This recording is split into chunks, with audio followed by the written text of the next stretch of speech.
Merry Christmas and Happy New Year and Happy Hanukkah and Happy Holidays and everything that any of you may celebrate, and hopefully the times to come are better than some aspects of the present. Please excuse the bad presentation video background.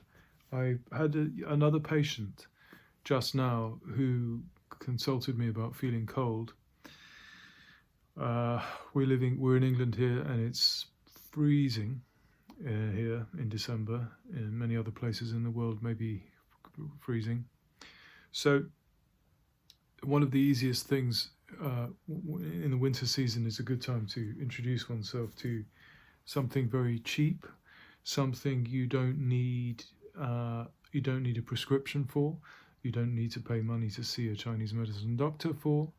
You don't need anything. All you need is one of these. So this is called Moxa. It's a herb. It's a leaf, which is similar. It's a similar species to absinthe. So the green liquor absinthe, the herb in there is called wormwood, the common name Artemisia. And for many thousands of years in China and Japan, they have burned the species of Artemisia. In one way of doing it is in this cigar roll, very, very cheap. You can buy a whole box for, I don't know. You don't need a whole box, you only really need one, but I think if you order them online, it tends to come in a box, which will last you forever. I don't know how much it is. It's not more than $10 or pounds or something, I don't think. So I'll put a link in the description to one version. So there are different types, and with different mixtures of herbs. I recommend you stick to the one. I don't know if you can see this brand. It says mild moxibustion. Mild. Sometimes it says pure. Anyway, pure. Yeah, because there's another brand. This is another brand. This is mixed with other herbs, and this one says Tai Yi. It's the name. You can't read it very clearly. But this one is very too strong for some patients. So you don't need, stay away from this one. So the way that you light them is, I usually light them on the gas ring. If you have a gas cooker, the flame is quite fierce. It works quite well. It works quite fast. So I recommend that. I'm not in my kitchen now. I don't have a gas ring. So some kind of a lighter. And this is one that's been cut down, maybe used. Yeah, it's been cut down. So I light this end. So light it like this.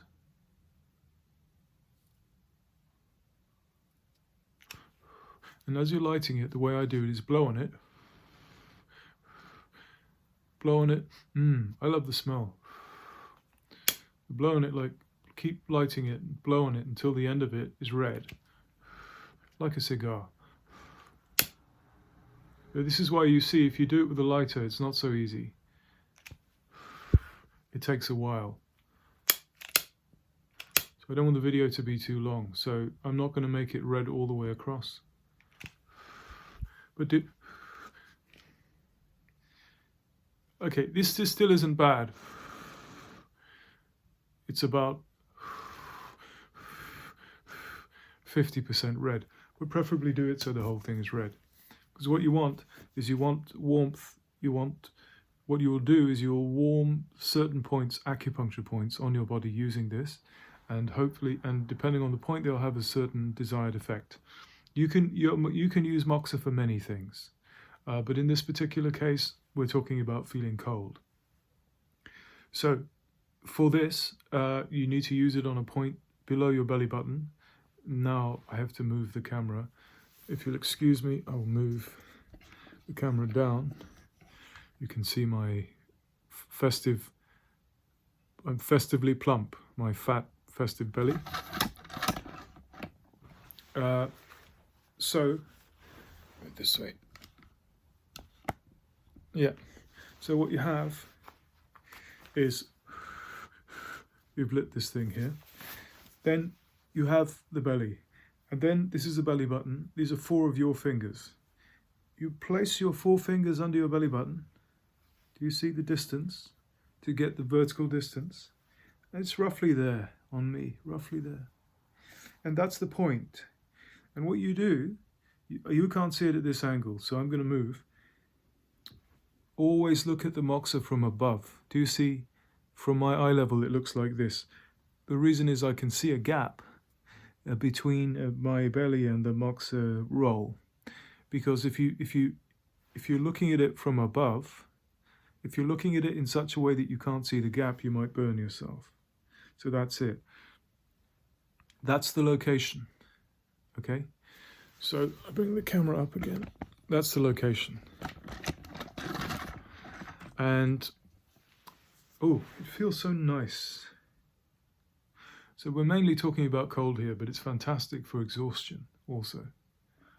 I could tell a personal story, but I'll probably make a different video to tell the story. When I was so exhausted, I was about to collapse, and then I suddenly remembered Moxa. So yeah, so do that. Then lastly, that's the point, that's the way to light it, that's the general explanation. There are 2 last points. Firstly, you need to know how to put it out, but I'll get to that in a minute. There are 2 main methods of using Moxa on any given point. One method is just what I showed you. Bring it close enough that you can tolerate. Don't do it from above because you might touch yourself. If you do, it's not going to scar you, but it's going to hurt. So just don't do it. So always have your eye line so that you can see the gap. So one is just this, hold it here so you just feel warm, like a miniature heater. That's one. There's another method I hesitate to recommend because, well, I'll recommend it anyway. What happens is sometimes it's boring to hold this for a long time like this. So another method is called sparrow pecking method. Sweet name. Nice, efficient, fast technique. Sparrow pecking method is when you bring it close, but you bring it closer. So you bring it closer so that it's intolerable. So it gets too hot, too almost painful, not touching, painful. Then you take it away. Then you do it again. Then you take it away. You do it again. You take it away. You take it away when it becomes too intense. I was hesitating to recommend it because it does require extra care, extra attention, because you're coming a bit closer. So, but it saves you time. So you can do 3, 5, 7 times, and then put it out. I tend to use the sparrow pecking method because I'm impatient and it's quicker. So this is take a dish. So ideally what you have is, you usually don't want to extinguish this by wetting it because then it's hard to light the next day. Sometimes you can get away with it, but so there are a number of ways of doing it. One, take a jar, like a jar for jam or something, and close it. Put it in, empty jar, close it. That cuts off the oxygen and it goes out safely. If you don't have that, some people use a container filled with rice. It's a similar principle. You stub it into the rice. You know, in hotels they used to have ashtrays with sand in them. Same principle. You stub it in and it starves the oxygen and it goes out. You can buy, and I have one somewhere and I can't find it, you can buy a kind of ready-made ring. It's like a little steel, I don't know how to say, it's like a little steel small cup that fits exactly a Moxa stick. That's very convenient. But unless you have several, you tend to lose them. If you're a very creative craftsperson, you could make them out of like polymer clay or something. Anyway, this is now 10 minutes, it's too long. But have a lovely day, and this will keep you warm. And it takes about 3 days. On the first and second day, you may not feel anything, but by the 3rd day, for some reason, it builds up and you feel fantastic. So if you're feeling cold this middle of winter, try this. And it's uplifting for your mind and your energy and everything. It's great. Have a lovely day and a happy New Year.